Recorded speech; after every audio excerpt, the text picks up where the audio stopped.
Welcome back to the Ed Morrissey Show podcast. Joining me, as always, the Prince of Twitter, the Regent of RedState.com, Andrew Malcolm. Hey, you're looking relaxed for a prince. Ed, you look exactly the same as the guy I've been doing this podcast with for years. Yeah, I'm a master of disguise. Boy, I guess. And you're going bald. You're going bald. Well, I think going is generous.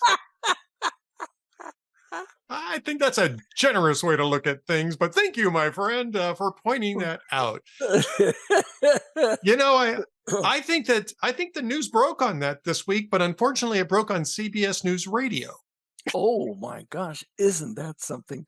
That's I'm sure they're making a decision on the basis of economics and station subscriptions, but boy, what a legacy. I mean, that goes back to the 1930s and names that were legends. Edward R. Murrow, Walter Cronkite even, Eric Sevareid, Robert Trout, was it Edward C. Hotelet? Oh my gosh, those were voices that brought the Blitz in London to American listeners. It was just, what a legacy. They were on top of everything. Eric Sevareid was my hero. He wrote a book, Not So Wild a Dream, that I read in high school, and I just fell in love with him. And he actually answered my letter, and I met him years later. But he and his wife were evacuating France as the Nazis took over Paris, and she was having a baby, and he was covering the war. Yikes. Talk about pressure. Holy smokes. I think William Shirer, if I'm not mistaken, I think William Shirer. Yes, him too. Yep. And there were there was an Edward, anyway, those names, and they went on for years after on CBS TV. Eric Sevareid was the Brit Hume of CBS. Oh, geez. What a legacy. And I know nothing about the economics that caused them to do this, but it's just what great memories and great coverage. I mean, the courage of these guys out in the Blitz. They could have been evaporated, and there they were talking about it as it happened. Well,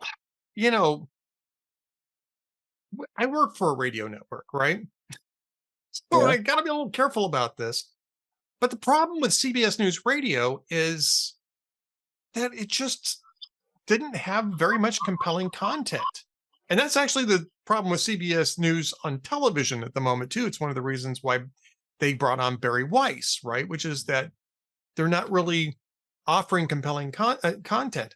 My understanding, by the way, that this is mainly a news service provision to radio affiliates that we're talking about. We're not talking about shutting down radio stations per se. These are stations that are buying affiliate licenses for, and apparently it's not going well. And I think you'll see other radio networks try to fill that gap, with their own news services.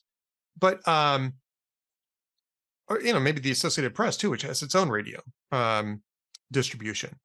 But this is part of, I think, a reckoning for legacy media organizations, that simply put, they've lost credibility, they've lost traction with their audience, and mostly because of their own fault. They're not hiring the William Shirers and Edward R. Murrows any longer. They are hiring activists under the job title journalist. And those guys that they hired, they were all professional newsmen. They all came out of print. Yeah, Walter Cronkite came out of UPI. All the other guys came out of print. So they were real journalists. The ones they hire today for TV are pretty boys and girls, and the ones they hire on the radio were young and shallow.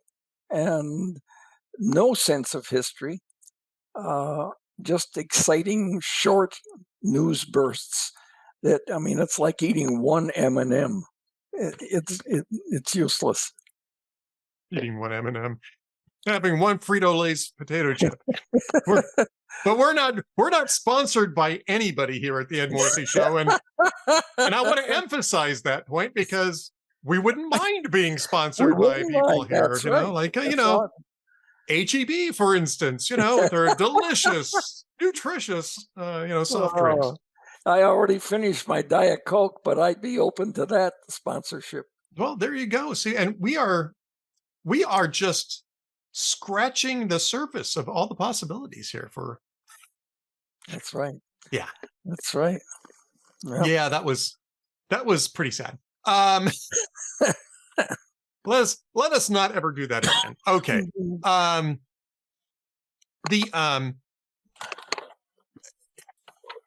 What I want to say here is the problem with this is that I don't know that they can dig themselves out of that hole. And I think that's what Bari Weiss decided too. It was expensive. It was personnel heavy to run this. And there's probably not a lot of hope of revitalizing this. And even if there was, it probably wouldn't have had a whole lot of revenue attached to it anyway, not enough to make the effort and the investment worthwhile. So you cut your losses and you focus on television where, there's a lot of money at stake.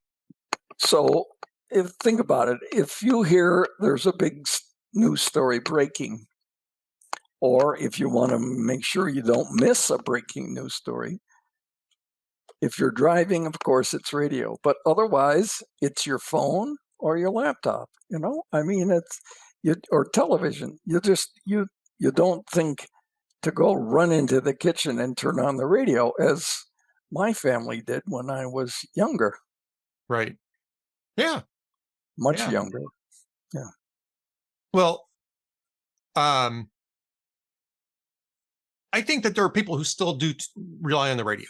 And I can say that because we are a radio company and we have a news division, and our news division actually works pretty well. Well, commentary too. We have commentary. I mean, we have the radio stations, right? But we actually also have SRN News, Salem Radio Network News. So, and that's a straightforward, headline news service that appears at the top of the hour for people who subscribe to the service. Not just Salem stations, but it's offered, pretty broadly. That's kind of what CBS News is shutting down right now. Bari Weiss is shutting down the analogous service over at CBS. There's room for that. But the problem is that you have to have people who report news rather than do narrative maintenance, which is, we discussed this term last week, and you put it in your column. It's a great column, by the way. And we should talk a little bit about that because it relates to this. And something happened today. Noah Rothman pointed this out today. I'm going to use that as an entree for your column here, Andrew, which is that Donald Trump early this morning, Monday, Monday. Yes, I'm sorry, Monday, because this will go up on Tuesday. And this is why you need editors, by the way. That was an example of why you need editors. I am honored to be edited by Andrew Malcolm, the Prince of Twitter. Yeah, and me too.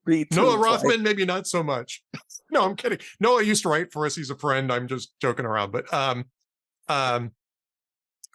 Donald Trump announced this morning that he was going to extend the deadline on an ultimatum that he announced on Saturday night, saying either Iran allows traffic through the Strait of Hormuz to go unmolested, or we're going to start wiping out all of their electrical production facilities, which is a step that he hasn't wanted to take because he wants to preserve that infrastructure for whatever regime might succeed the current regime.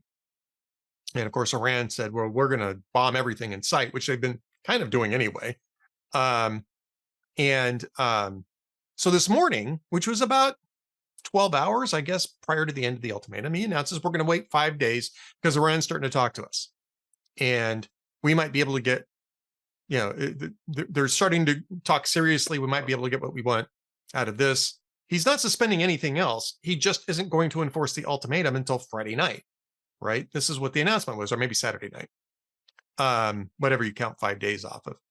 And the Iranian news agency Fars, which is operated by the IRGC, this is not an independent news agency. The media alliance says nobody here is talking to Trump. No, not indirect or direct. Nobody here is talking to Trump. It's not happening. It's not happening.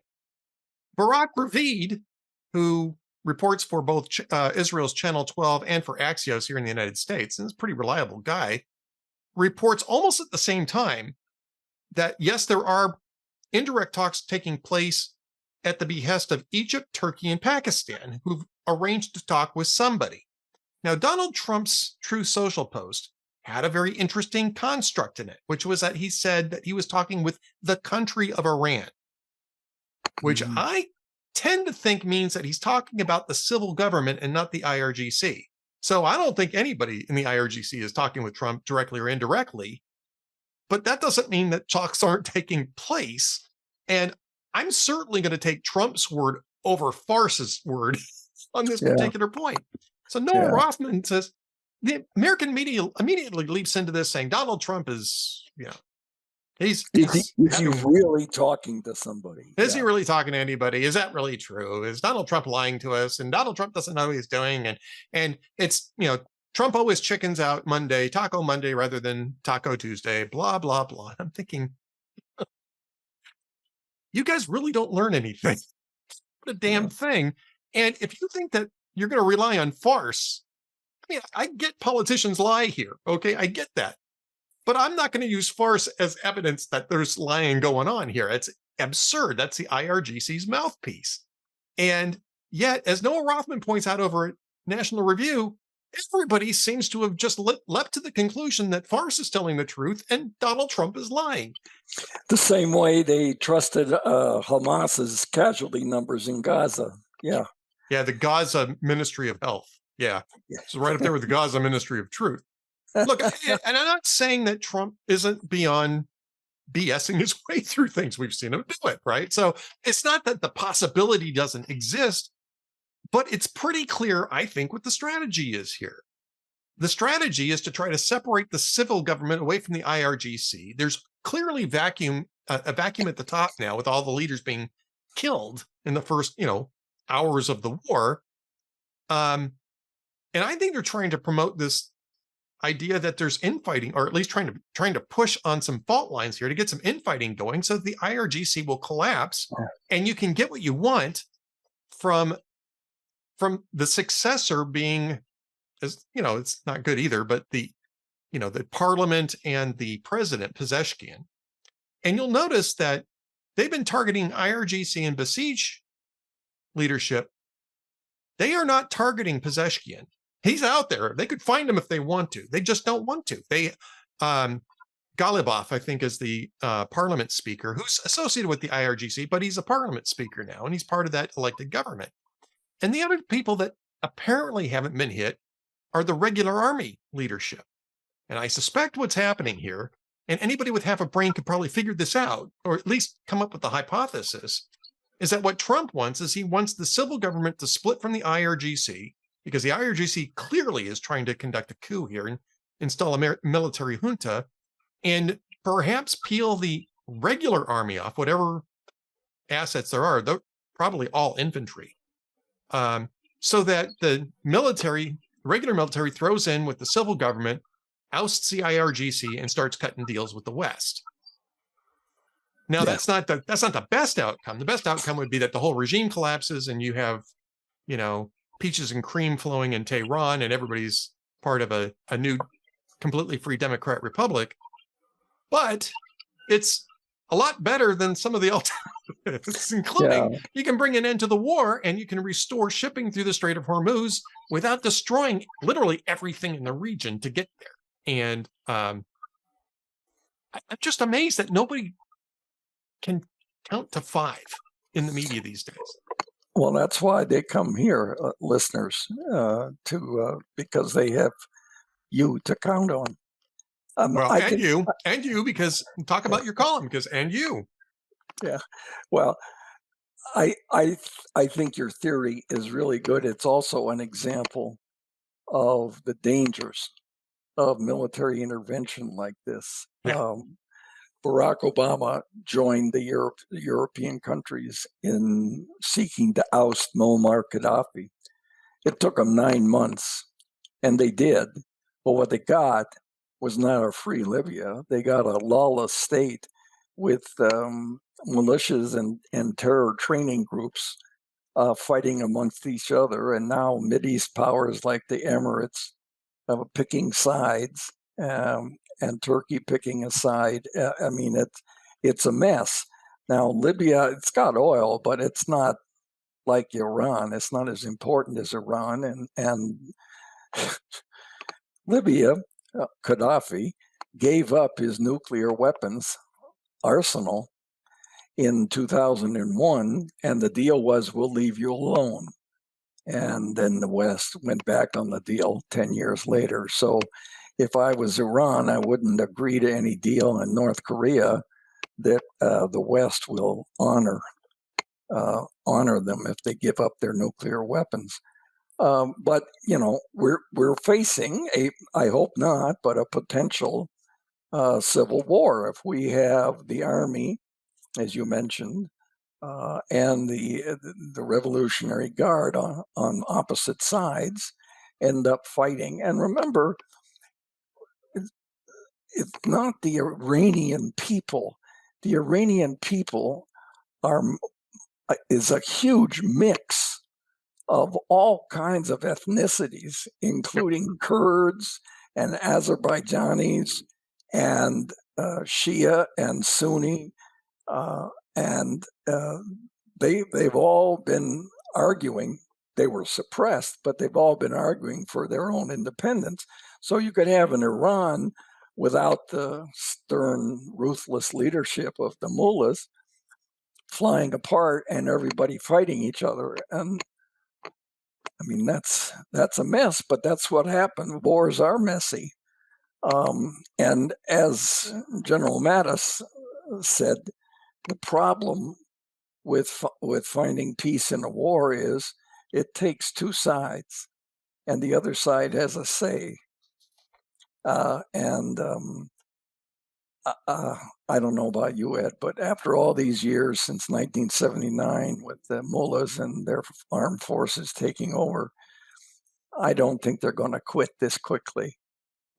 They may. You remember what was it? The whole Monty Python and the Holy Grail, when the knight was fighting the other knight, and he cut off. Knight? Yeah, and he cut off one arm, and he'd say it's just a flesh wound, and then he'd cut off a leg and another leg, and pretty soon it's just a head talking. And he said, "No, come on, you chicken, take me on." He says, "All right, we'll call it a draw." You know, and John Mosier, who's a wonderful military historian in New Orleans, has a regular analysis column that I highly recommend. I quoted him in the Sunday column of mine a couple times. He points out that not only did the regime, the mullahs, at the very beginning shut down communications and contact with the outside, but the Allies have snuffed an awful lot of communications operations. And he was speculating that perhaps nobody in Iran knows what's going on. They know that bad things are happening, but they don't really realize. And they're like the Black Knight, you know, come on, we'll take you on. And they don't know that they don't have anything left to take Trump on. You know, it's possible. I suspect that the IRGC is pretty well aware of what they've got and what they don't have.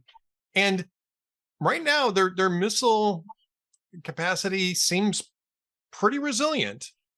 You know, we had the story this weekend about the 2 missiles being shot at Diego Garcia, which completely exposed Iran's intermediate range ballistic missiles, which they were claiming they didn't have. They were claiming that all their ballistic missiles had a range of what would be 1,200 miles. You and I were talking about, we're commenting on this and on Twitter. Then all of a sudden they shoot 2 missiles at Diego Garcia and apparently get close enough to matter. They didn't get close. Neither one got through. A jet shot one down, and a jet shot one down, and the other one failed. So, but the trajectory would have carried them 2,400 miles. It was double the range that they had admitted to. And this is what Donald Trump was talking about before the war. He said they are developing missiles that can hit all of Europe and eventually are going to develop an intercontinental ballistic missile that can hit the United States. And everybody's going, no. All their missiles are short range. They're 1,200 miles max. That's what they told us. It's so naive. Barack Obama, in the first few months, he tried to buy cooperation from Putin for no bargaining, just a free gift. He canceled the missile defense system against Iranian missiles. Going to Europe and going to the United States.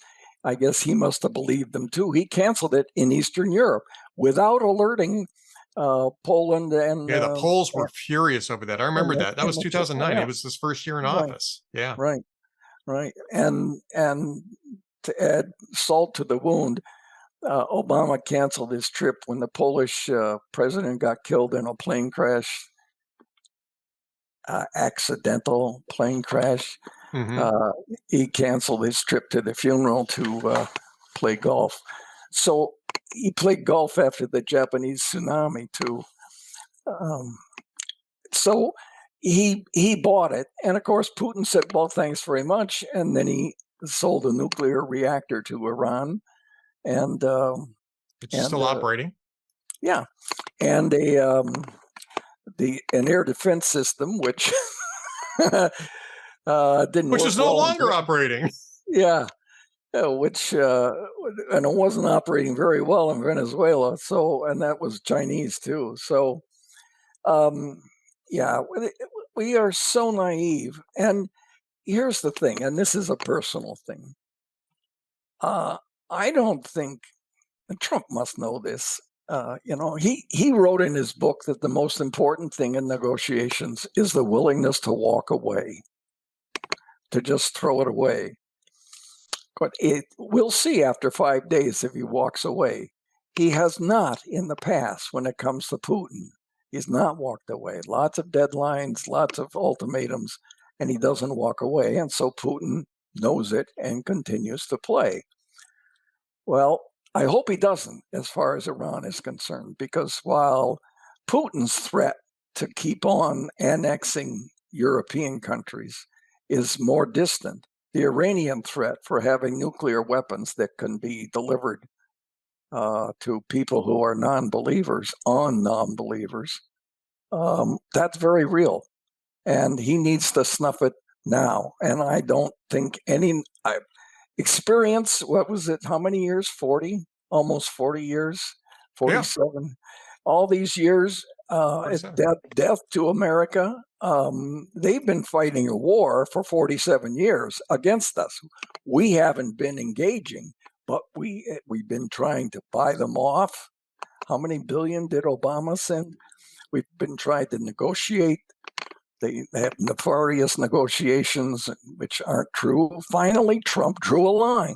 And even Bari Weiss, who's not always been a big fan of Trump's, was praising him for finally facing the facts that Iran you can't negotiate with. You got to finish it, and finish it now. Yeah, exactly. So the other part of this, too, is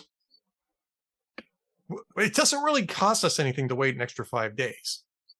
Assuming that the negotiations are going on, and there's really no great reason to think that they're not, especially with Ravid's reporting on this.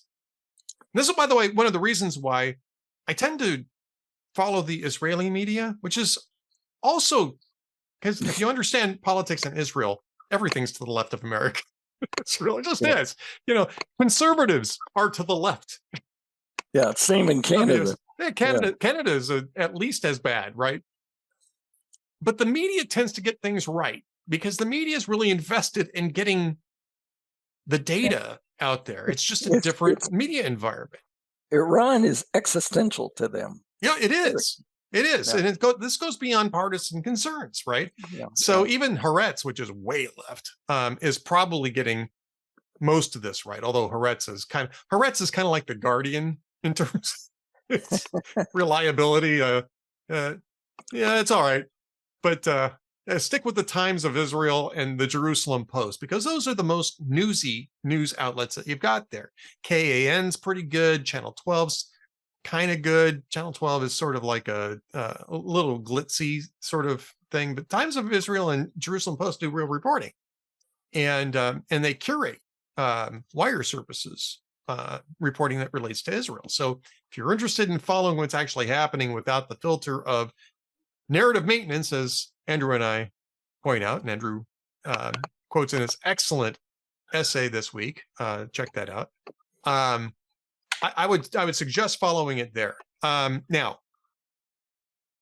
Can I just say? Can I yeah, just say about the column? The column examines. It's an analysis of how the American media and Democrats cannot believe I've intentionally missed the success of the Iranian war, and document all these occasions, and even Condi Rice and others. So if you want to see how they've been, well, fooled is the wrong word because it's intentional, but how they've bought because of what you said last week, narrative maintenance.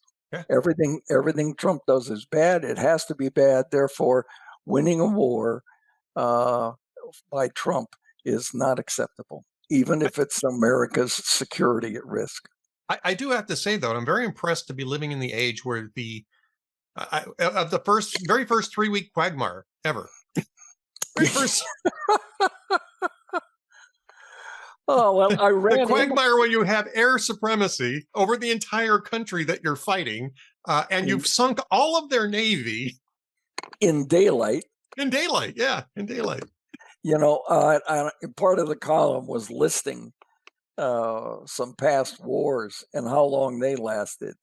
And then to talk about, like you said, a 3-week quagmire. Nice. Oh, please. These guys, they're all in a rush to be the first to write, "This is the Vietnam War," and this is Yeah.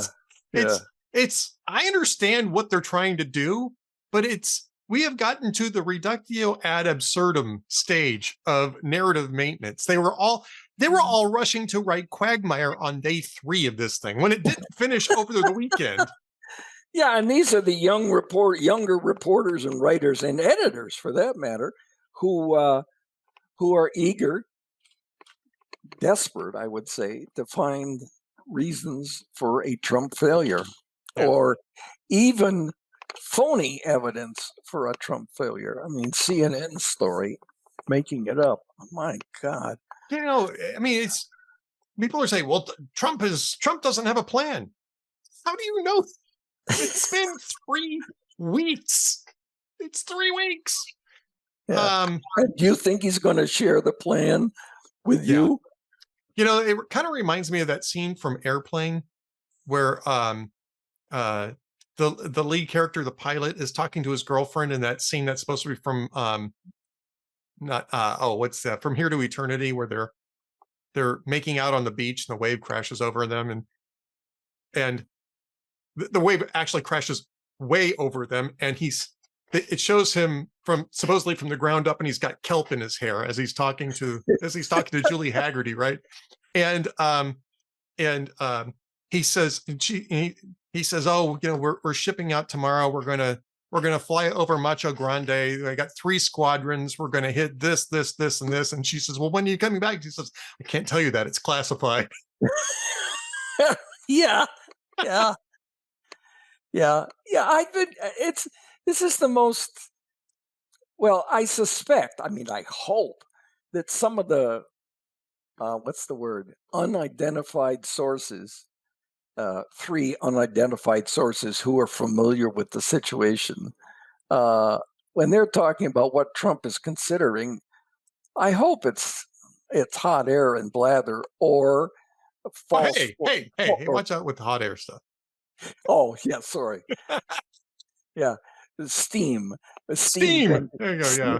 steam venting, uh, uh, or what do they call it? A false flag operation in which they say, "Wow, we're going to go do this, but don't tell anybody," and hoping that they run out and tell everybody, so the Iranians get ready. I mean, we did it in World War II. Well, supposedly that's what they did with Tucker Carlson, right? They told Tucker Carlson, they had him up to the White House. They told him, "Oh, don't worry, we're just bluffing. We're trying to get the Iranians to back down."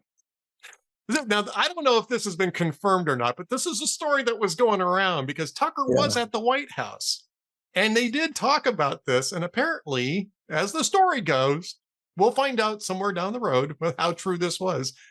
They made Tucker Carlson think that they weren't going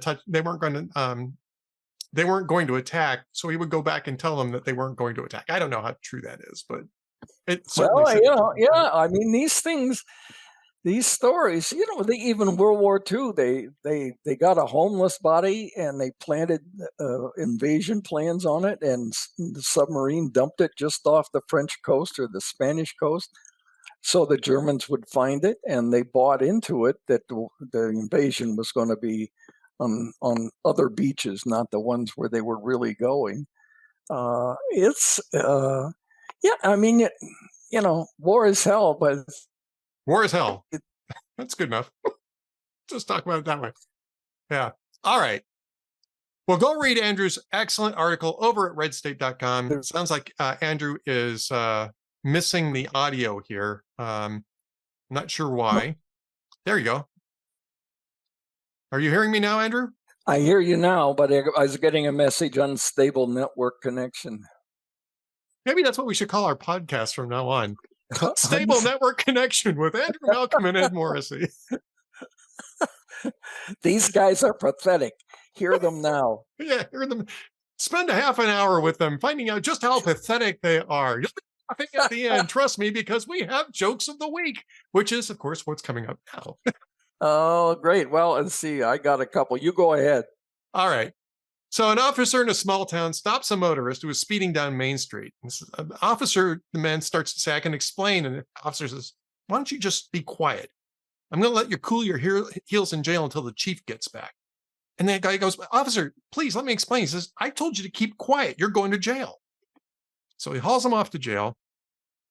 And a couple hours later, the officer looks in on him and says, "Well, it's lucky for you that the chief of police is at his daughter's wedding. He'll be in a good mood when he gets back here." And the guy says, "Don't count on it. I'm the groom." Oh, I did not see that coming, Edward. Yikes. Yikes. All right, you go with one of yours, and I'll give you the next one after that. Okay, so these are old. Jay Leno said, Facebook introduces a next generation messaging system that incorporates email, IM, and texting all in one. It's designed to create a world where nothing gets done in the workplace ever again.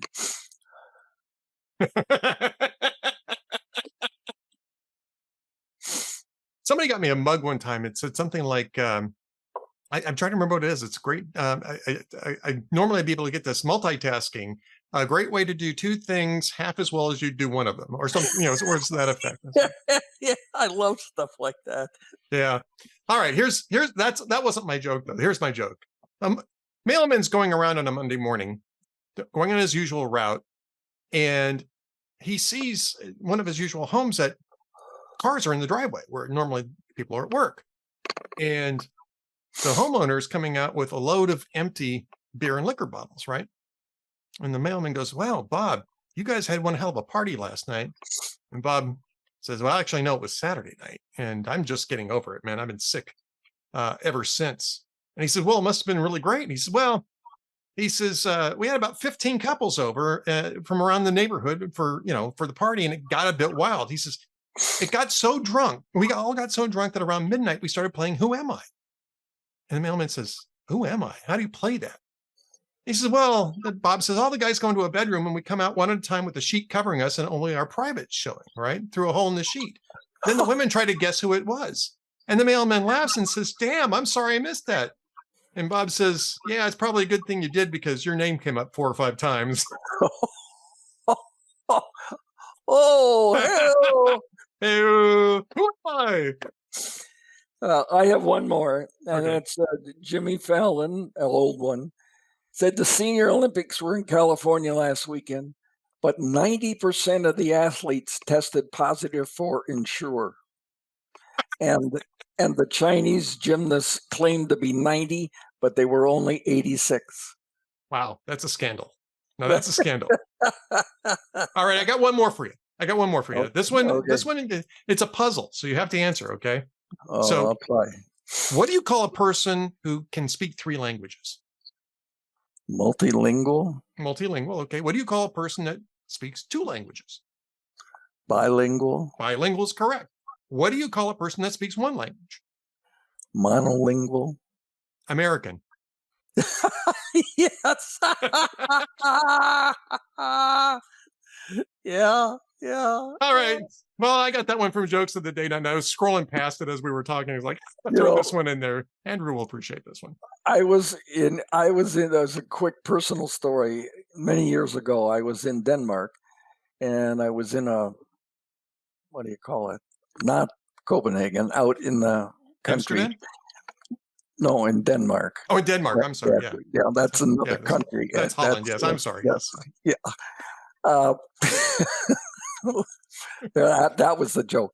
No, I was out in another city, and I was walking around trying to find a famous castle. And I had my book Danish, and there was a woman with a baby carriage out for a walk, and I stopped and I asked her in Danish, very clumsily I was trying, where this castle was. And she let me try for a couple of minutes, and then she said in perfect English, "What exactly are you looking for?"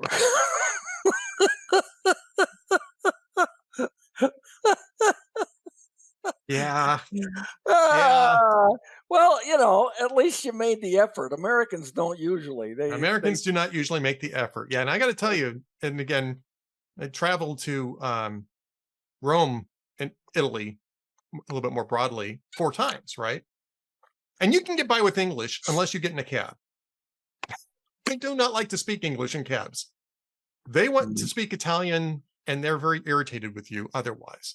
Yeah. And so I had enough Italian on the times that I went.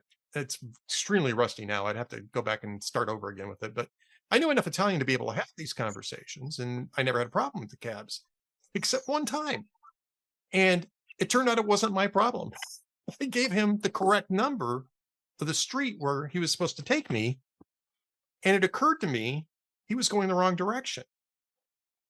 And it took me a while to realize this. And I said something to him, that, where are you going? I said this, and he was very embarrassed. It was not because the first thing you think of is, oh, this is a scam. He's going to run me all over the place. Yeah. But no, he was very embarrassed because I had spoken to him in Italian, so he knew better. He just had a blank. Yeah, he just blanked out. So he turned off the meter and drove me where I was supposed to go, apologizing the entire way. I felt so bad for gave him a real nice tip. I said, it's okay. Everybody makes mistakes. He was apologizing in English too. Oh, hey. Not great English, but he was apologizing in English. One of the things that's so impressive or not impressive, what's the opposite? Unimpressive. When American presidents go abroad, and they always have interpreters, which I get because they're taking notes. But when you see foreign leaders like the NATO chief or anyone else, they all speak English. German chancellors, everybody speaks English. And it's very exciting, actually, to see Marco Rubio speaking perfect Spanish, and then switching instantly to English. That's just, especially for a Secretary of State. Holy smokes! He was at a ceremony recently with Vice President Vance, and he was speaking Spanish. And when he got done with one part of it, he turned to Vance and said, "I just said I got an incredible deal by switching to Geico."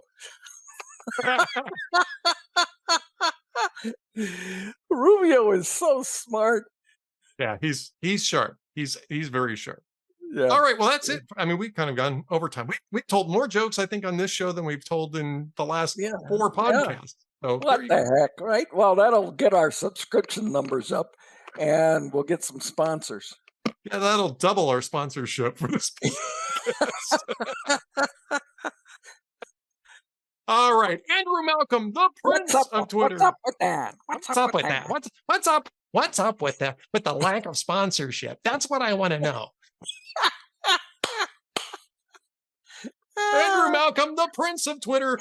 My favorite Andy Rooney impersonator, because I know that I'm your favorite Andy Rooney impersonator. That's right. Exactly right.